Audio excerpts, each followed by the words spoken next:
से अगर rubella infection first 3 month में हो जाए तो उसमें भी रूबेला इन्फेक्शन के कारण बच्चों में चिट्टा मोतिया हो सकता है। जी, प्रसव के बाद क्या बच्चों में चांसेस हैं होने के कैटरेक्ट? जैसे आपने कहा कि जब माँ को जब प्रेगनेंसी के दौरान हो सकता है या जेनेटिक की वजह से बच्चों में हो सकता है। जैसे कि मैंने कहा रूबेला इन्फेक्शन अगर इंट्रा यूट्राइन लाइफ में मदर को फर्स्ट 3 मंथ में कोई इन्फेक्शन हो रूबेला तो बच्चों में ट्रांसमिशन ज्यादा होती है। दूसरा ये भी है कि जैसे मदर प्रेगनेंसी के दौरान कोई ड्रग्स ले तो उसको डॉक्टर को पूछ के लेना चाहिए, क्योंकि जो कई दवाइयां होती है जिससे कि चिट्टा मोतिया या कोई आंख की एबनॉर्मेलिटी हो सकती है, उसके चांसेस ड्रग्स से भी ज्यादा हो सकते हैं। दूसरे कारण ये भी है कि जो मेटाबॉलिक कॉजेज होते हैं जैसे गैलेक्टोसीमिया, डायबिटीज और काफी सारी बीमारियां हैं जिससे कि बच्चों में बाद में भी चिट्टा मोतिया हो सकता है। गर्भावस्था के दौरान माँ को किस तरह से ध्यान रखना चाहिए ताकि बच्चे को कैटरेक्ट की बीमारी ना हो? एक तो ये है कि जैसे कि फर्स्ट 3 मंथ में कोई रैश हो, स्किन के ऊपर कोई रैश आ जाए या कोई फीवर हो या कोई बीमारी हो तो डॉक्टर को कंसल्ट करे और उसका इलाज कराए। जी, किस तरह से पता चलता है कि बच्चे में सफेद मोतिया की बीमारी हो गई है? एक तो ये होता है कि जैसे बच्चा पैदा होता है तो उसके बाद में वो विद इन 3 मंथ पेरेंट्स को रिकॉग्नाइज करना, पेरेंट्स को देखना, आसपास की चीजों को होल्ड करना, पकड़ना शुरू कर देता है। अगर लगता है कि उसकी जो आई की फिक्सेशन है वो फिक्स नहीं है, अच्छी नहीं है, और दूसरा वो पेरेंट्स को रिकॉग्नाइज नहीं कर सकता है तो उसमें हमें शक हो जाता है, पेरेंट्स को शक हो जाता है। और कई बार तो पेरेंट्स ये भी बताते हैं कि आई की सेंट्रल पुतली में जो है वो बिंदु सफेद है, वो चिट्टे मोतिये के कारण हो सकता है। पर बाकी जो है पता तो हमें तब लगेगा जैसे हम बच्चे का एग्जामिनेशन करेंगे। जी, कई बार ऐसा देखा जाता है कि अब सर्जरी, जैसे आपने एडल्ट के बारे में इससे पहले बताया था, तो बच्चों की सर्जरी क्या एडल्ट से अलग होती है?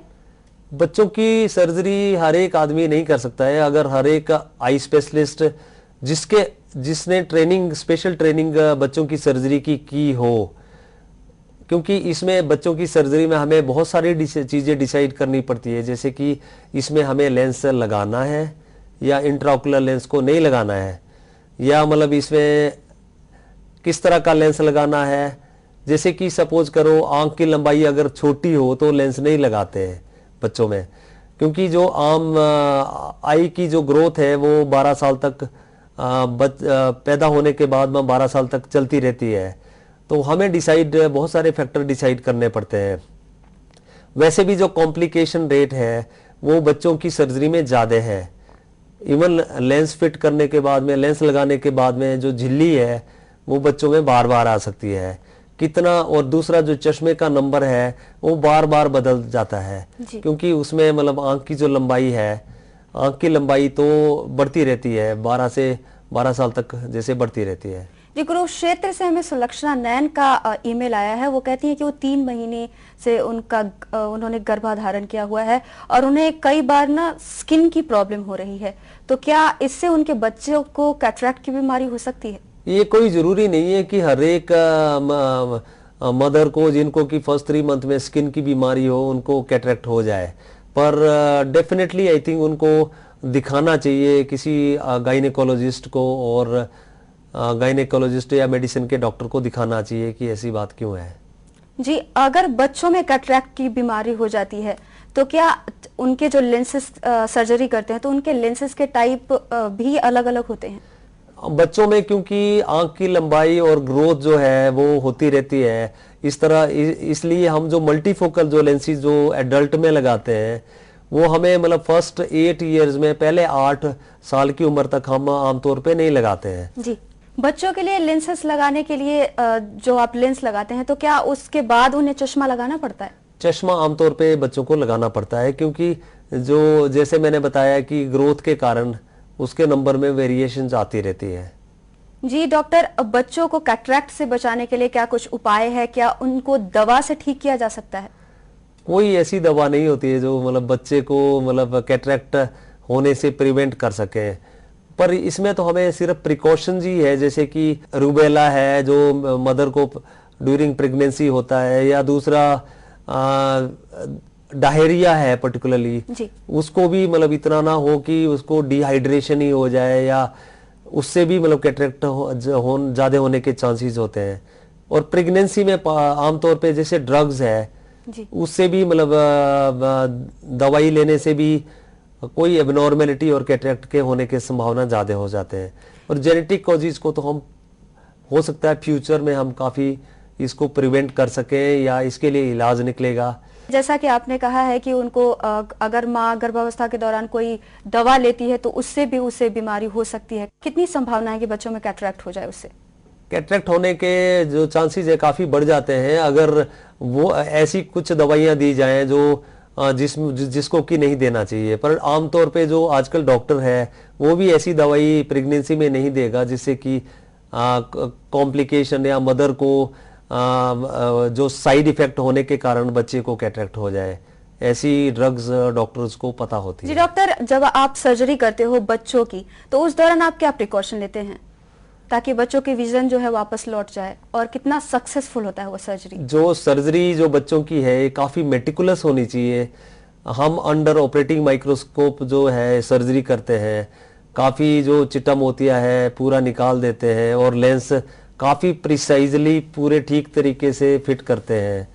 एडल्ट में जैसे मैंने कहा था कि आजकल टांका लगाने की या सूचर लगाने की जरूरत नहीं होती है। बच्चों में आमतौर पे प्रिकॉशनरी हमें एक सूचर जरूरी लगाना पड़ता है। बच्चों में कैटरैक्ट की बीमारी अब तक आपने कितनी तादाद में सॉल्व की है और कितना सक्सेसफुल रहा है? अभी तक 32 साल में मैंने लगभग 8-9 हजार ऑपरेशन किए होंगे, जो कि आई थिंक इंडिया में क्या आई थिंक वर्ल्ड में भी आई थिंक काफी हाई नंबर है। काफी सक्सेसफुल रहते हैं। कॉम्प्लिकेशन जो है इसमें वो एडल्ट से ज्यादा आती हैं, जैसे कि कैप्सूल का थिक होना या काफी सारी चश्मे के नंबर में बदलाव होना, ये काफी सारी बातें होती हैं जिसको कि सॉल्व करना जरूरी होता है। ऑपरेशन के बाद क्या फिर दोबारा नंबर आता है बच्चे का? हाँ, ऑपरेशन के बाद में जो नंबर है वो चेंज होता रहता है। तो उन्हें इसके लिए कितनी बार आना पड़ता है चेकअप के लिए? 15 साल की उम्र तक तो डेफिनेटली लाना ही पड़ता है। उसके बाद में भी जो एडल्ट, जब बच्चा एडल्ट हो जाता है तो अपने आप ही आते हैं वो, बार बार हमारे पास आते हैं कि कोई नंबर में चेंज है या कोई उसकी और विजन कम होने के कारण कोई प्रॉब्लम है। उनको हमें लगभग सारी उम्र ही एक किस्म से हमारी रिस्पॉन्सिबिलिटी बनती है उनको देखने की और उनकी प्रॉब्लम सॉल्व करने की। जी, मतलब इस बीमारी के बाद काफी ध्यान रखना पड़ता है और बार बार डॉक्टर से संपर्क करना बहुत जरूरी है। हाँ, बिल्कुल। फिलहाल यहाँ पर वक्त हुआ है एक और छोटे से ब्रेक का, आप बने रहिए हमारे साथ। ब्रेक के बाद हेल्पलाइन में एक बार फिर से आप सभी का स्वागत है, और जैसा कि आप देख रहे हैं कि हम डॉक्टर से बात कर रहे हैं कि क्या आखिर है सफेद मोतिया, और अब डॉक्टर से हम बात करेंगे रिफ्रैक्टिव सर्जरी के बारे में। जी डॉक्टर, ये रिफ्रैक्टिव सर्जरी आखिर है क्या?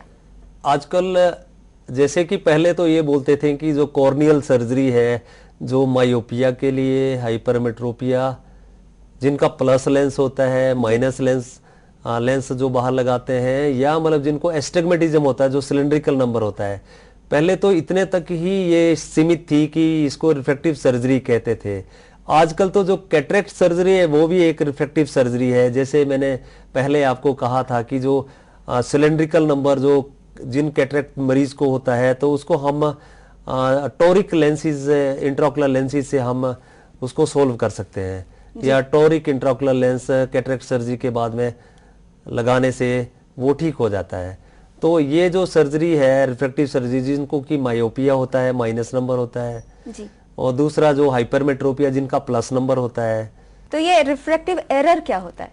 रिफ्रैक्टिव एरर यही है कि जो मरीज है वो जो पेशेंट है वो किसी भी ऑब्जेक्ट को रेटिना पे फोकस नहीं करता है। उसमें या तो मतलब रेटिना से फ्रंट में हो जाता है या रेटिना के पीछे होता है। मायोपिया में जैसे कि शॉर्ट साइटेडनेस होती है, जैसे कि उनको दूर के लिए नहीं दिखाई देता है तो उनका माइनस नंबर होता है।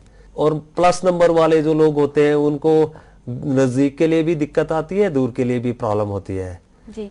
और जो सिलेंड्रिकल नंबर होता है जिसको कि हम एस्टिग्मेटिज्म कहते हैं, तो वो भी एक ये जो चीजें हैं ये मतलब रिफ्रैक्टिव सर्जरी में आती हैं।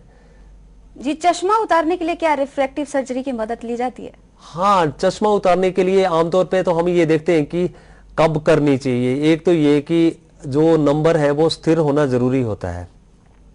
जैसे 18 साल की उम्र तक जो नंबर जैसे बढ़ता रहता है, तो जब ये पूरा स्थिर हो जाएगा और उसमें बदलाव नहीं होगा, तब एक तो उम्र है कि 18 साल के बाद में हम रिफ्रैक्टिव सर्जरी कर सकते हैं। जी। दूसरा ये है कि इसके लिए तरीके हैं कि कौन से तरीके से ये करनी चाहिए। जी। एक तो जैसे लासिक सर्जरी है। जी। लासिक सर्जरी दो तरह की होती है, एक ब्लेड वाली होती है जिसमें कि हम ब्लेड का उपयोग करते हैं, क्योंकि कॉर्निया की जो थिकनेस है वो 1 मिलीमीटर पेरीफ्री में होती है और सेंटर में लगभग आधा मिलीमीटर होती है, बहुत कम। तो इसलिए एक तो ब्लेड वाली सर्जरी होती है, एक ब्लेडलेस सर्जरी होती है। ब्लेडलेस सर्जरी को हम फेमेटोसेकंड भी कहते हैं। जी। तो आई थिंक जो इस दोनों में जो है ये ब्लेडलेस जो सर्जरी है, फेमेटोसेकंड है, ये काफी एक्यूरेट होती है, काफी बढ़िया होती है और जो कॉम्प्लिकेशन रेट है इसमें काफी कम होता है। और आप जैसे इलाज करते हैं तो किस तरह के एडवांस्ड वहां पर टेक्नोलॉजी है आपके, और क्या खर्च आता है ये सारी सर्जरी करने में?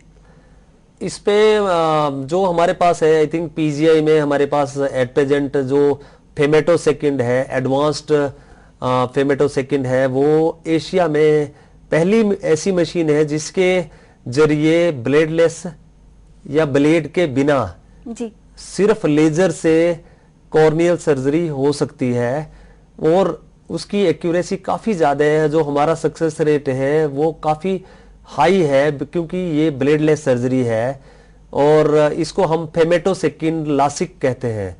तो ये जो जहां तक कॉस्ट का सवाल है, जो जब तो हम ब्लेड से सर्जरी करते हैं तो इसकी कॉस्ट लगभग 15,000 आती है दोनों आईज के लिए। जब हम फेमेटोसेकंड से लासिक सर्जरी करते हैं मायोपिया के लिए, हाइपरमेट्रोपिया के लिए या एस्टिग्मेटिज्म के लिए, तो इसकी कॉस्ट सिर्फ 30,000 है। अगर देखा जाए तो ये वर्ल्ड में चीपेस्ट है, और ये हमारा पीजीआई गवर्नमेंट में तो पहला सेक्टर है कंट्री में। जी। जी डॉक्टर, आप हमारे स्टूडियो में आए, कैटरैक्ट के बारे में जानकारी दी, आपका बहुत बहुत धन्यवाद। तो आपने देखा कि किस तरह से होती है सफेद मोतिया की बीमारी और कैसे होता है इसका इलाज। उम्मीद करते हैं कैटरैक्ट के बारे में हमारी चर्चा से आपको काफी जानकारी मिली होगी। अगर आपकी सेहत से जुड़ी कोई समस्या है जिसके बारे में आप हमसे जानकारी चाहते हैं, तो आप हमें इस पते पर ईमेल कर सकते हैं। हमारा पता है healthline@dayandnightnews.com, और आप हमें फोन करके भी अपनी हेल्थ से जुड़ी समस्या बता सकते हैं। हमारा फोन नंबर है 0172504334। हमारा नंबर आप अपनी टीवी स्क्रीन पर भी देख सकते हैं। और फिलहाल अभी के लिए हेल्थलाइन में बस इतना ही। अगले हफ्ते हम फिर हाजिर होंगे एक नई बीमारी के बारे में आपके सवालों के जवाब लेकर। तब तक के लिए नमस्कार।